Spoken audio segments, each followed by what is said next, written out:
नमस्कार, स्वागत है आपका आईजी टीवी पर। मैं हूं अजय सिथिया।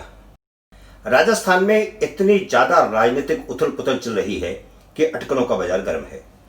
सबसे ज्यादा गर्मा गर्म अटकल यह है कि अशोक गहलोत सरकार गिरने जा रही है।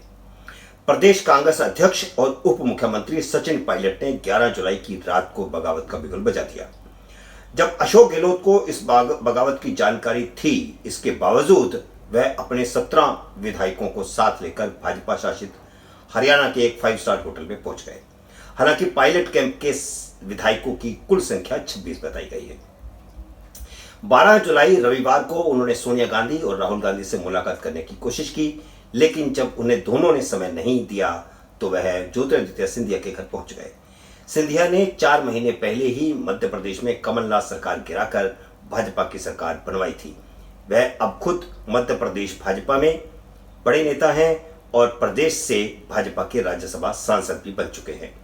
40 मिनट की सिंधिया पायलट मुलाकात के बाद पायलट के मीडिया प्रभारी लोकेश ने एक बयान जारी करके कहा कि गहलोत सरकार को बहुमत हासिल नहीं है।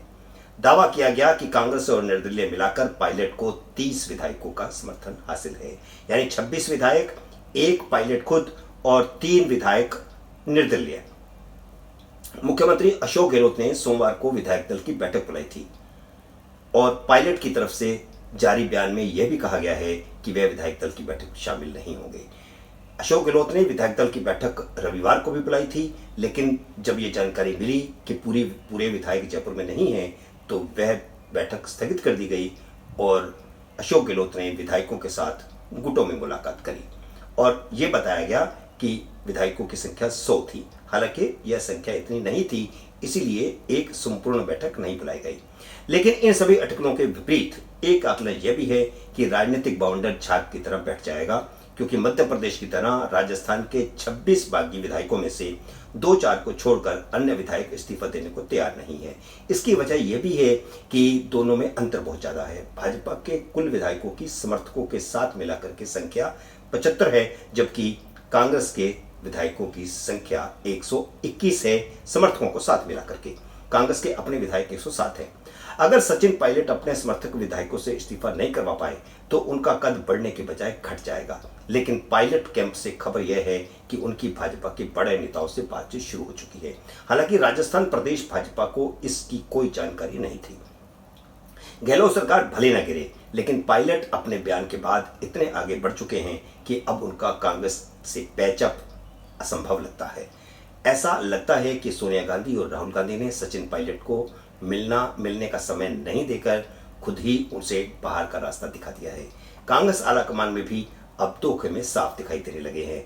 एक तरफ अहमद पटेल और वेणुगोपाल हैं जो गहलोत की पीठ पर हैं, तो दूसरी तरफ कपिल सिब्बल और गुलाम नबी आजाद हैं जो पायलट का समर्थन कर रहे हैं। कपिल सिब्बल ने इस सारे गहमा गहमी के बीच में एक ट्वीट करके सबको चौंकाया। उन्होंने इस ट्वीट में लिखा है कि घोड़े जब अस्तबल से भाग जाएंगे, क्या तब कांग्रेस जागेगी? इसका मतलब साफ है कि 2 गुट बन चुके हैं। कुछ लोग ये चाहते हैं कि जैसे गलती मध्य प्रदेश में की गई, वैसी गलती राजस्थान में ना की जाए। इतने बड़े घटनाक्रम के बावजूद अशोक गहलोत की सरकार तब तक नहीं गिरेगी जब तक कांग्रेस के 30 विधायक मध्य प्रदेश और कर्नाटक की तरह इस्तीफा नहीं देते। इसलिए फिलहाल राजस्थान, कर्नाटक या मध्य प्रदेश नहीं बनने जा रहा। लेकिन दिसंबर तक क्या होगा कुछ नहीं कहा जा सकता। दिसंबर तक स्थितियां सारी बदल सकती हैं और यहां तक हो सकता है कि राजस्थान तो छोड़िए, महाराष्ट्र की सरकार भी गिरे। लेकिन अभी कुछ नहीं होगा, क्योंकि भाजपा और केंद्र सरकार भी ऐसा नहीं चाहती कि जो कोविड के दौरान, कोरोना वायरस के दौरान जिस प्रकार मध्य प्रदेश में हुआ, वैसा अगर राजस्थान में होगा तो भाजपा की स्थिति थोड़ी खराब होगी। उस पर एक तरह से राजनीति करने का आरोप लगेगा ऐसे संकट काल में। तो भाजपा भी ऐसा नहीं चाहेगी कि इस समय ऐसी स्थिति हो। इसलिए ऐसा नहीं लगता है कि अशोक गहलोत की सरकार तुरंत गिरने जा रही है। 21 महीने पहले जब चुनाव नतीजे आए थे तो अशोक गहलोत मुख्यमंत्री की पद तो जीत गए थे, लेकिन उन्हें समझौते में उप मुख्यमंत्री पद और 8 बड़े मालदार विभाग सचिन पायलट के मंत्रियों को देने पड़े थे। तब से सचिन पायलट अशोक गहलोत की आंख की किरकिरी बने हुए हैं। पिछले महीने राज्यसभा चुनाव में दोनों खेमों की लड़ाई शिखर पर पहुंच गई थी। अखबारों में सुर्खियां छपी कि सचिन पायलट भाजपा के साथ मिलकर कांग्रेस उम्मीदवार को हराने की साजिश रच रहे हैं। कांग्रेस का उम्मीदवार खुद वेणुगोपाल था, जो कांग्रेस का संगठन महामंत्री है। भाजपा की तरह कांग्रेस में भी अभी संगठन महामंत्री बनाने की परंपरा शुरू हुई है।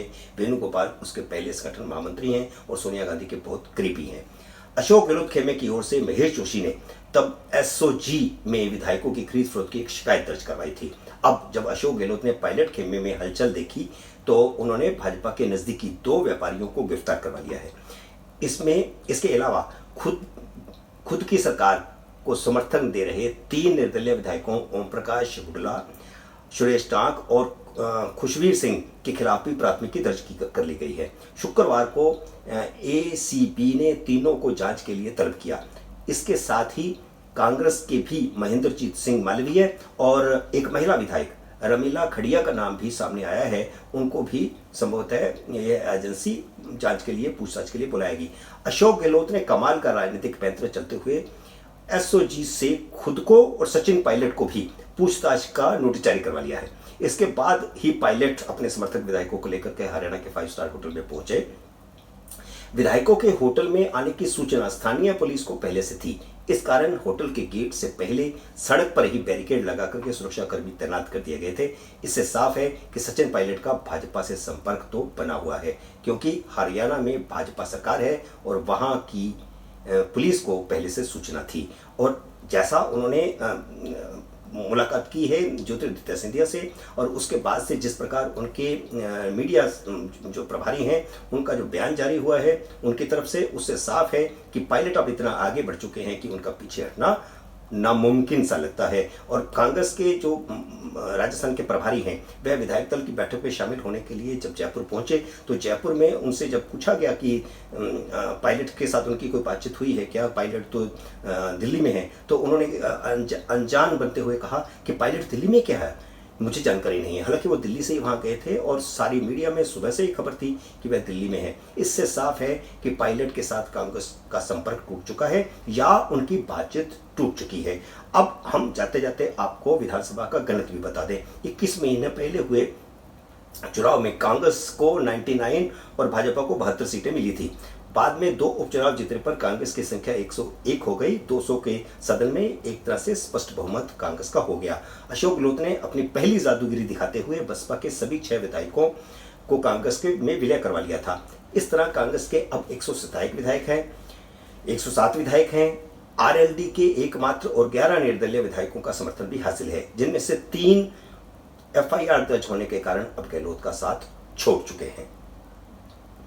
यह थी राजस्थान की ताजा स्थिति, राजस्थान के राजनीतिक उथल पुथल का घटनाक्रम की समीक्षा। अब घटनाक्रम क्या मोड़ लेता है, जैसी खबर होगी उसकी समीक्षा लेकर के हम फिर आपके सामने हाजिर होंगे। तब तक नमस्कार।